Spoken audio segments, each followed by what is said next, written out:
the videos of the rotting lung and all this stuff, and you give them the statistics, and 100 out of 100 leave the doctor's office going, that's it, I'm done, I'm never going to smoke again. And within a month, 97 of them are smoking again. Right. Perfect example. Right? Yeah. Well, the three who aren't smoking got the joke.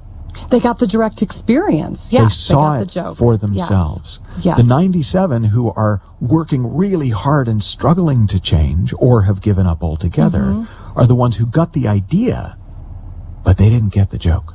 They didn't see it yet. Now, doesn't make them the slow class or the remedial class. It just means that that's how it works. Change happens effortlessly when you see a deeper truth. Yes.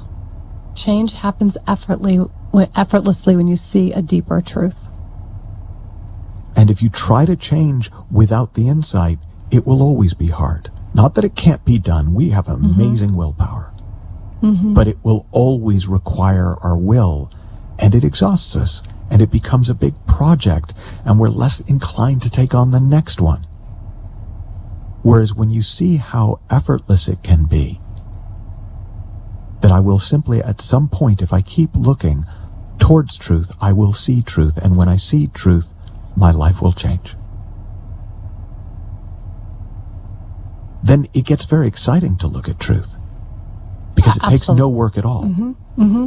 Yeah. No, it takes the work what takes work is avoiding the truth. Right. Oh, absolutely. That what takes, and so much of what people point to is the feeling of relief.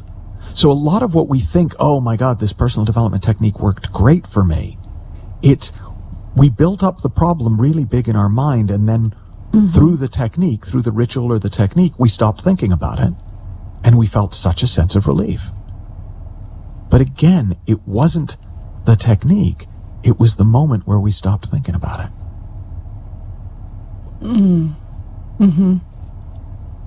Yeah. Yeah, it's sort of that just sort of, it's interesting that you said that piece before about the magician piece, because it's almost like the sleight of hand or like the trick of the eye, that recognition is so split second. Well, there's one of my friends who is a world-class magician.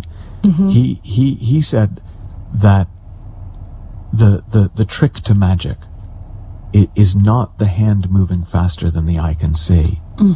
It's the hand moving before the eye is looking. And we're born into the magic trick. As soon as we incarnate, as soon as we get a body, as soon as we get senses, those senses are the magic trick, because it looks like they're taking in the world like a camera, but in fact, they're part of a projection system where the mind projects or paints like a paintbrush onto consciousness, and then we experience it back through our senses as if it's coming at us from the outside. The magic trick's in the equipment. It's not in us not being good enough. Gotcha. And in this whole conversation, we've talked about these sort of, like natural versus normal, for example. And then I know you've also got a description versus prescription. How does that fit in here? One of the things that makes it hard for people to hear truth is that we're so habituated to listening for a prescription. So we come into an interview like this, to a conversation like this, to any of the conversations on the World Summit, and we're looking to be told what to do. Right. In a way, we're listening for the answer to the question, how shall I live? Right. Now, a conversation about truth is a conversation about what life is and how life works. It's a description of what's already going on. It's not a prescription for what to do with that information. So I sometimes describe it as the difference between before the therefore and after the therefore. So what's before the therefore is just true.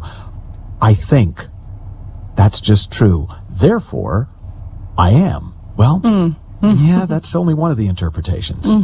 Right? I think, therefore I must do something about my thinking. I think, therefore it would be good to master my thinking. I think, therefore, like all the dissension in the ranks of humanity is after the therefore. It's in the conclusions that we come to about truth. And where it gets really messy is that we tend to come to those conclusions without even checking if the first part is true. So what's true before the therefore is that people think. What's true before the therefore is that people are awake at a certain level to experience. They have consciousness. What's true before the therefore is that people are alive, that there is an animating force that runs through us without which we wouldn't be here. Now, what we decide to do with our lives, given that we're alive, we're awake, and we think, well, that's the individual journey. That's our personal artistry, as Don Miguel Ruiz would say. That's where we can develop our mastery of life. But without the truth, it's the blind leading the blind. Without the truth before the therefore, our best theories about what we should do about it they're not based in good science. When we have good science, when we have the good physics, we can do good engineering.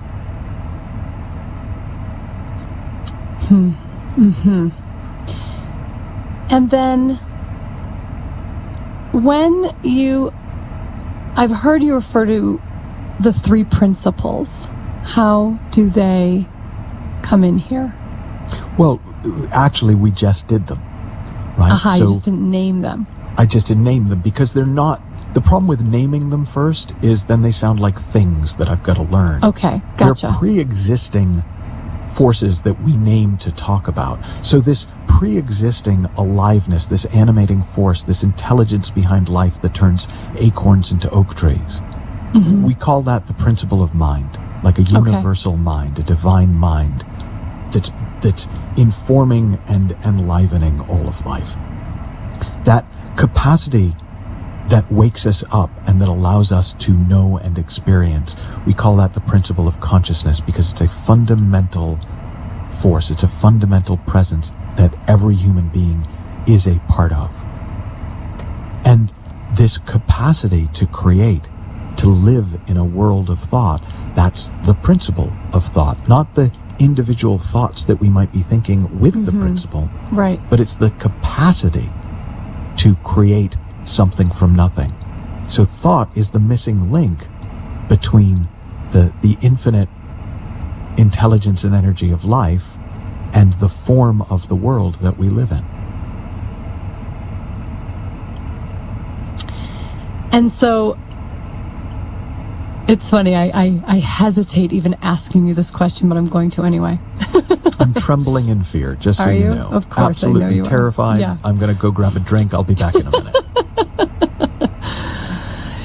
So, given what you shared about description versus prescription, I want to see if there's something that you can share with the listeners who've been here and who are, getting the flashes and getting the sensations and who are having a direct experience of this. So we're bypassing the piece, or not bypassing, we're moving beyond the piece of I understand that it should be funny, but I don't get the joke.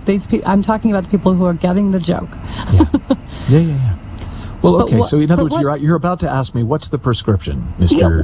But I'm not going to use that word. Right, because then that'll fool everybody into thinking that we're just still talking about truth. Okay, go for it. I'm with you now.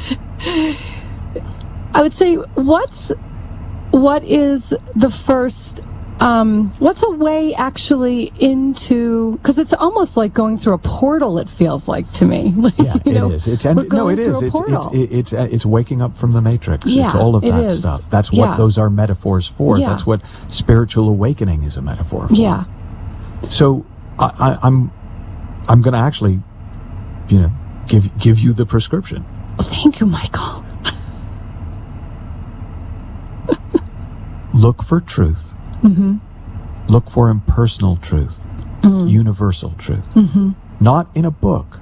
Mm-hmm. Look in your own consciousness. Mm-hmm. Look within, right? Don't worry about what I say, what all the other Hay House authors say, what your mom said. Look in your own, look within. Get out of your head, you're thinking about it, and see what you can see. Stay in the conversation. If you've got anything from this, if you've gotten even a piece of the joke, keep looking, because there really is something to see. Keep listening, because there really is something to hear. And look for a silent mind. Look for the space within. Look for the quiet out of which the noise comes and goes. Because everything that you're looking for will come through that quiet, that peace, that stillness. Beautiful. Thank you. I couldn't agree more. And I'm so grateful to have had this time with you. And I'm so grateful that you've had the opportunity to share your wisdom and grace with our listeners. Thank you, Michael. That was fun. Thank you.